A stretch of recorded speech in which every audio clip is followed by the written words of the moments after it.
Hello, everyone. We're back again, and we're here to give our thoughts on Saturday Night Main Event, as well as Monday Night Raw that took place this week. Back here, main event, Mike, myself, O'Riordan, Billy as well. I'm just going to give our thoughts ahead, well, just ahead of this week, but also the two shows that we did watch. Billy, how you been doing, bro? How's things? All good, man. All good. Saturday night main event was a Sunday evening watch for me. Uh, Yep. Took me a while to get round to it, but it was good. It was good. I enjoyed the show. Yeah, It's really good. How about yourself? myself, I was able to actually catch it live and then go to bed because it started a little bit early because it was around 11 p.m. UK time. And same thing, I think it was probably one of I the think best. Ryder's mic has cut out. So, I think you cut out there, bro.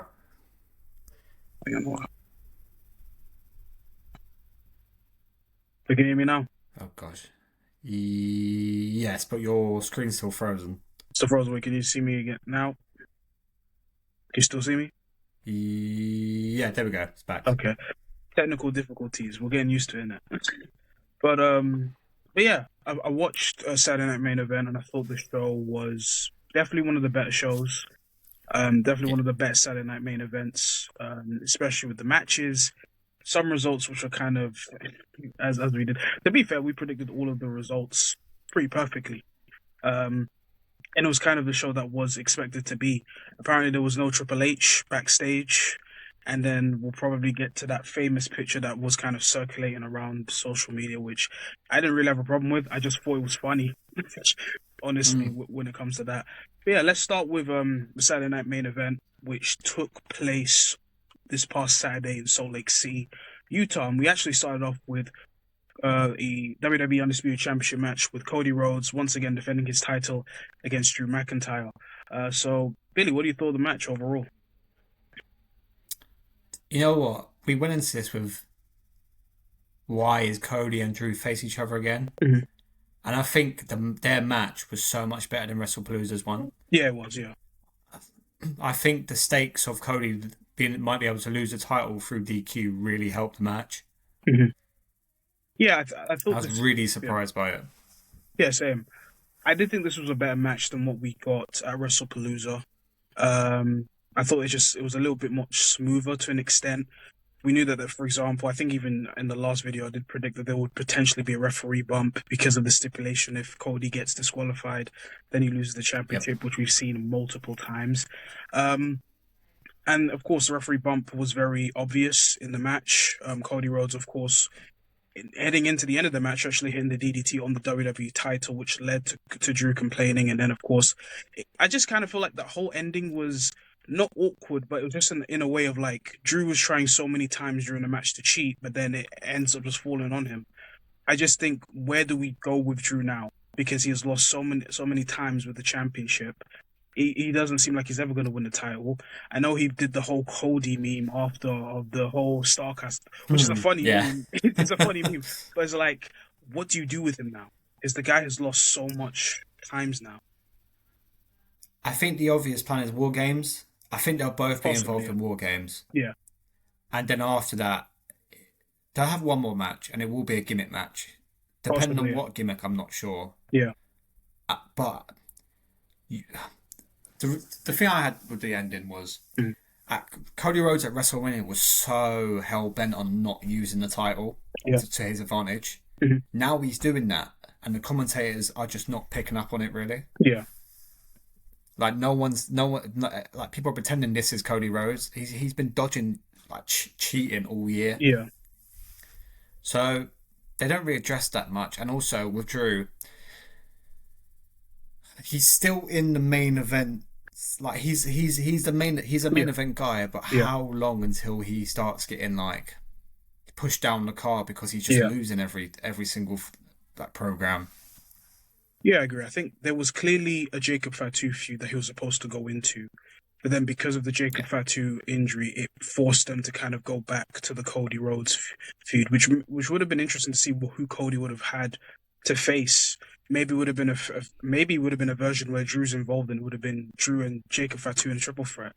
That could have triple potentially threat. made Yeah, it could have maybe happened as well. I think what's also interesting is that I think this was the first Saturday Night Main event that didn't have Jesse Ventura there. Because if Jesse was there, Yes. he would have pointed out so much stuff. Yep. Because I remember the Damian Yeah. So they Priest, actually think about that. yeah, the Damian Priest Drew McIntyre steel cage match where he pretty much pointed out that why did Damian Priest just leave the cage and all those other Yeah. things. So it was surprising not seeing him there on the show as well. Maybe they've just got fed up of his honest commentary.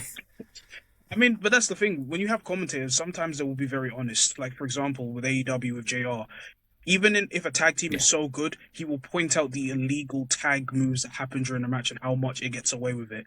Sometimes you can have that Yeah. element to be involved in the match where it's like things are not making sense and the commentator is there just to kind of put some sense. They are, of course, there to kind of engage the story, make sure that things make sense and add certain things if they're a play-by-play or someone who's kind of hyping up the match too. But I think having someone like Jesse Ventura there who is very in the sense of like honest on his commentary, but also being engaged in the story, but also pointing out when something clearly doesn't make sense, which maybe annoyed Yeah. Triple H or probably these people behind the scenes. We don't know. That's just also another element. But yeah, I thought the match was good, but I don't know what you do with Drew now. That's the kind of list. One praise for Drew is his facial expressions are top notch. Yeah, Like when yeah, when he's actually got to sell to the crowd. I didn't yeah, realize until this match how good he actually is at selling. yeah, yeah, And yeah, the problem is where do you go from now? If he's in War Games, cool. Yeah, that's fair. You can work him into it because he's also feuding with Jimmy Uso. hmm It sort of works on the Raw side as well. But hmm it's just once he will, because he's going to lose to Cody again. We yeah, all know that. What do you do after that? Please have a plan to yeah, push him into like back up to the main event. But yeah, the match was good. A lot better than WrestlePalooza. yeah. And Cody's still champ. Yeah, Cody's still champ. And I think with Cody right now is with how we don't know what the future holds for War Games because the whole picture is different with Seth Rollins' injury. CM Punk is now the world champion, but I think the clear basis of War Games is that we'll have a babyface team versus a heel team, where the heel team will be the Vision, and there might be some additions that Yep. will be added, but we'll probably get onto that later on when they all form. But yeah, overall good match. And the next match, which I'm not gonna lie, you predicted to a T. I'm not gonna lie to you. Tiffany Ah, Stratton defended her WWE Women's Championship against Jade Cargill. This match was a definite squash. Went just about over 5 minutes. Jade Cargill was just, I mean, the story of the match we saw that even Nick Aldis was even telling Tiffany Stratton, like, are you okay to go with this match despite the injury? They were really selling the fact that Tiffany was heading into this match injured, but because she's a babyface who wants to be fired up, she wanted to go in, and she got absolutely decimated. Um, Me personally, I think this was the perfect way to book this because I don't want it to become a thing of them going 50-50. You've made Jade heel, and now she's the champion. It's a different change because Tiffany's had the belt for such a very long time, but it's just felt slightly underwhelming despite having a few good matches. But maybe having her chase something or having her do something different will kind of bring her back because she's going to have multiple chances at the title. She's clearly talented, yeah, but with her first run, we just need to kind of change some things up. But yeah, what do you thought of it? it was perfect. It was exactly what needed to happen. Yeah, It was exactly what needed to happen. You've kept Tiffany strong in terms of her injury and still went to fight on as babyface champ, yeah, and you prove Cargill was a dominant heel. It's done. It ticked every single box. yeah. I just really hope they can somehow give Jade a manager or a mouthpiece, maybe. Yeah, I could see. Yeah, Because if she gets on the mic, that might bring her heel status back down. I think it's Just who do they give her? yeah. I don't mind Jade on the mic speaking as a heel because as a heel she's fine. Um, Even going back to her AEW days, she did have a manager, but the manager wasn't really there to kind of speak for her. She kind of spoke for herself, Hmm. and I think since the transition, because now she's now in the position as a WWE Women's Champion, and WWE have definitely penciled that for a while. We've seen that with WWE Unreal when they wanted to book her in a title match at WrestleMania. Um, Yep. and I think since she's been here, I think this run in WWE has been overall better because she's been involved in more feuds, more things surrounding different other wrestlers besides what she did in AEW, where you could argue there was a lot of squash matches to kind of build her up. So Yeah. I think this will be interesting to see what they'll do with her with the belt, how she kind of takes herself over the next few months, and I think she's carrying it until WrestleMania. Just what does she do in between those times? And we know it's going to be Bianca, most Yeah, likely, yeah, most likely. to feud. So who I've been seeing on X, she got into a little in an argument with Chelsea Green. So I'm not sure if that's something they can do where they like do it. The problem is they can't turn Chelsea Green face. She's too good as a heel. Yeah, that's another problem. I think with Chelsea Green is like it might become a thing where they might have to because I know she was super over in that NXT show. I forgot which Yeah, one it was, but she was so over on that show. And you can kind of do something where she's kind of quirky and she can adapt. I wouldn't yeah, mind her as an opponent for her because even though SmackDown have got the likes of a Charlotte Flair and Alexa Bliss, but they're currently stuck as a tag team, you just need other people that Jade can kind of feud with, but can kind of yeah, wrestle with her as well to kind of hide her limitations. There's improvements, but there's still limitations in Jade Cargill. So they've done it. They made her champion. Hopefully the run goes well. But I think the end game is her versus Bianca Belair, and I think you've got a lot of things to go with that type of match. But yeah, congratulations to Jade Cargill. yep, 100%. And then the next match is for the Intercontinental Championship. Dominic Mysterio was defending the Intercontinental title against Penta and Rusev in a triple threat match. What did you think of this match? I thought Rusev looked unbelievable in this match, Yeah, and me and you know people who don't particularly like Rusev yeah, or find him boring, and we always say let Rusev have his chance to prove yeah, he's good in the ring, and that was Rusev's match. That was Rusev's coming out party back in WWE. I feel. yeah, And Dominic and Penta just do their thing. Like yeah, yeah, they do. you know what you're gonna get with Penta, and Hmm. with Dominic, he's just on cloud nine at the moment. Like he Yeah, is in his element as a performer. yeah, I agree. I But yeah, think, the match was good. The finish was the finish was good. I was not yeah, expecting that finish. I The wasn't finish too. was really good. It was a funny finish with like you thought Rusev won with the accolade, but it was actually Dominic ringing the bell, and that was kind Yeah, of just a way for him just to kind of squeeze in and get the victory. I don't think I've really admitted it too much, but I think Dominic has had a fantastic year with the IC title, which has kind of yeah, gone under the radar. Since winning yep, that IC title, of course going to AAA and winning the Mega AAA championship as well from Van Kinko, because they look at Van Kinko as Roman Reigns 2015 in Mexico for some reason. But yeah, he's just had a stellar year, and we'll get to Monday Night Raw. 9 title defenses Yeah, that this yeah. year. 9. Yeah, I can't lie, he's had a fantastic year. He's definitely going to be a wrestler who I feel like he's had a stellar year, especially with that belt. Yeah, He's even gotten himself even more over with the crowd as well. But yeah, I agree. I think this was a pretty good match with some believable near falls where at moments you even thought that some people might win. And I think it was once again yeah, another creative finish from Dominic to kind of find a way to keep his championship. Um, it would, of course, be cool to see Penta win a world title, not world title, well, a championship in WWE because he's been in WWE. He's kind of established himself in WWE as well. I think with Rusev, I never really had a problem with him. I think he just needed to find his way in WWE since moving back in. He had the feud with Sheamus, which I think benefited him in terms of the match quality, yeah, and I think he's slowly finding himself. And he's always good on the mic. It's just that now yeah, it's just about building people to care about him because there's still this effect where when he comes out of the of his entrance, people don't react. But when he's in the ring, they do react to what he does. But yeah, this was a fun triple threat for the IC title. yeah. Yeah, and so the next thing is I think yeah this so we had some promos in regards to John Cena.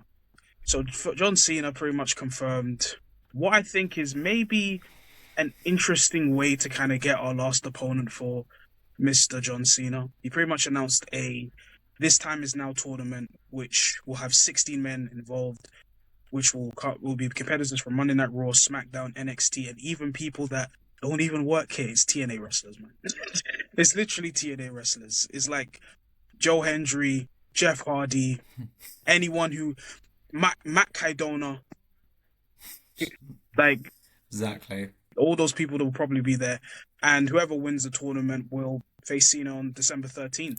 Um, I think this is a cool way to kind of change things or kind of make it feel like facing John Cena in his last match is a big deal. It's kind of like something to kind of propel the person's career. I still think it's just a way to kind of get Gunther involved. Yeah. And also in Monday Night Raw, when we get there, they even show the first people that they will be in matches with. But what do you think of the whole tournament aspect of it? If there's one way John Cena goes out, it's through a tournament, and it's through Yeah, the opportunity of yeah, giving someone a tournament. yeah, And to be fair, yeah, it's going to be it leads because he's given back to the show. He's given Raw something they might be missing, like that little yeah, filler of matches, and it's just a bit of excitement. yeah, Now I agree with you. I thought it was going to be Gunter until Raw, and now I've got two choices because of a segment we'll get to later. But yeah, if this is, I think this is how Cena wants to go out, and if he shows how he wants yeah, to go out, then fair enough. yeah. I think it's fine. I don't have a problem with the tournament format. I don't mind because with the wrestlers that you're going to put in there, there's going to be people of his past that makes sense, and it's kind of a way Yep. to kind of get them on TV as well. So that I don't really mind. And then we had the main Yeah. event for the vacant World Heavyweight Championship. It was CM Punk versus Jey Uso. Um, Pretty long match as well. I think one of the credits I'll give this Yeah. Saturday night main event was that there was no commercials during the actual matches. I think the reason being is that Hmm. they're no longer with, correct me if I'm wrong, NBC in the US, because if they were with them, you would get the continuous commercials. You only got commercials after the matches, which was actually a much better Hmm. pace and actually made Saturday night main event flow much better. But this match, this match to me, um, I'm not crazy about this match like a lot of other people are. I think the second half was slightly better, but I think some of Yeah. the my criticisms of Jey Uso in ring was kind of shown here. There were certain times where it felt like they were kind of offbeat. There was one moment when CM Punk was hitting like the multiple neck breakers, and there was one time where it was either kind of fumbled it and Punk, where there was kind of like a miscommunication there. I like Jay. I think the position, and let me just, I need to make it sure.